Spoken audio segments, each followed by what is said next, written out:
भारत माता की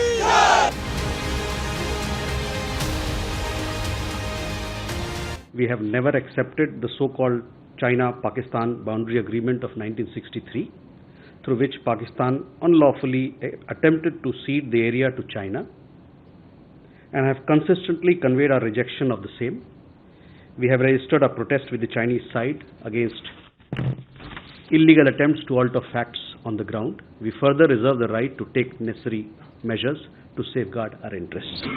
भारतीय विदेश मंत्रालय ने गुरुवार को शख्सगाम घाटी में चीनी बुनियादी ढांचा गतिविधियों पर देश के रुख को दोहराया, जो कि सियाचिन ग्लेशियर के पास अवैध रूप से कब्जे वाले कश्मीर के एक हिस्से में है। लेकिन क्या भारत का ये रुख इस क्षेत्रीय विवाद को और जटिल बना देगा? क्या चीन भारतीय चिंताओं को दूर करने के लिए कदम उठाएगा? और क्या इस मुद्दे को कूटनीतिक रूप से सुलझाया जा सकता है? भारत और चीन के संबंधों पर आज की खास रिपोर्ट को शुरू करते हैं। नमस्कार, स्वागत है आपका एयर न्यूज में।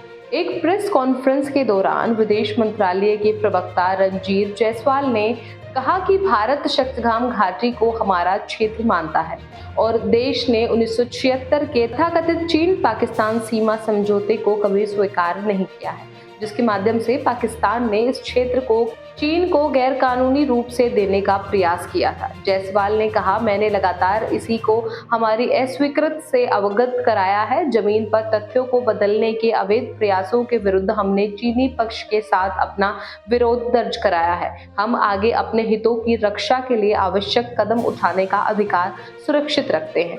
वैसे हाल ही में मीडिया ने उपग्रह चित्रों का हवाला देते हुए शख्सगाम घाटी में एक सड़क के निर्माण के बारे में बताया।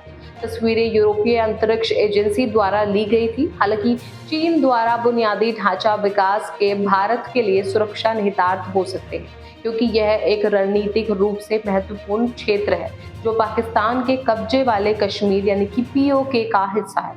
तस्वीरों से पता चला कि सड़क अगिल दर्रे पर भारतीय सीमा को तोड़ रही थी और कश्मीर की निचली शख्सगाम घाटी में प्रवेश कर रही थी, एक जगह जो सियाचिन से 30 मील से भी कम दूरी पर है।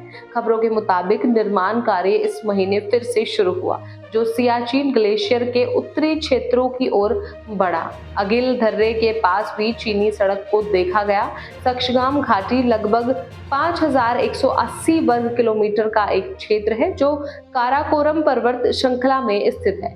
वह वर्तमान में चीन के शासन में है, लेकिन भारत इस क्षेत्र पर अपना दावा करता है। 1976 में पाकिस्तान ने चीन के साथ एक सीमा समझौते पर हस्ताक्षर किए, जिसने शख्सगाम घाटी को चीन को सौंप दिया। हालांकि भारत ने इस समझौते को कभी मान्यता नहीं दी, यह तर्क देते हुए कि पाकिस्तान के पास घाटी को सौंपने का कोई अधिकार नहीं था।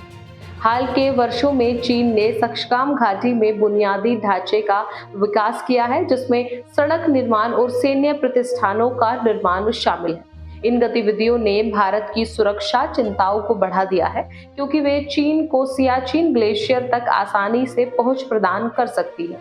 आपको बता दें कि भारतीय विदेश मंत्रालय के शख्सगाम घाटी पर रुख का इस क्षेत्रीय विवाद पर कोई नकारात्मक प्रभाव पड़ने की संभावना है, जो चीन के साथ तनाव को और बढ़ा सकता है, क्योंकि चीन ने बार बार इस क्षेत्र पर अपने दावे पर जोर दिया है। इससे दोनों देशों के बीच सैन्य टकराव का खतरा भी बढ़ सकता है। साथ ही भारत के रुख से कूटनीतिक वार्ता के माध्यम से विवाद को सुलझाना और भी मुश्किल हो जाएगा। भारत और चीन सीमा विवाद पर दशकों से बातचीत कर रहे हैं, लेकिन कोई प्रगति नहीं हुई।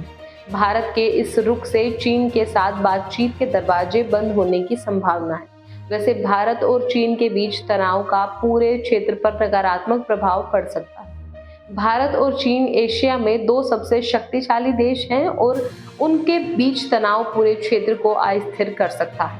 इससे अन्य देशों को पक्ष लेने के लिए मजबूर किया जा सकता है, जिससे एक संभावित क्षेत्रीय संघर्ष हो सकता है।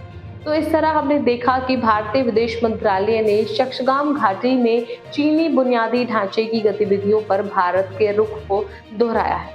भारत इस क्षेत्र को अपना मानता है और उसने कभी भी 1963 में चीन पाकिस्तान सीमा समझौते को स्वीकार नहीं किया। इस रुख से क्षेत्रीय विवाद और जटिल होने की संभावना है और कूटनीतिक रूप से इसे सुलझाने की संभावना कम है। चीनी बुनियादी ढांचा विकास के भारत, चीन और पूरे क्षेत्र के लिए कई नकारात्मक प्रभाव हैं।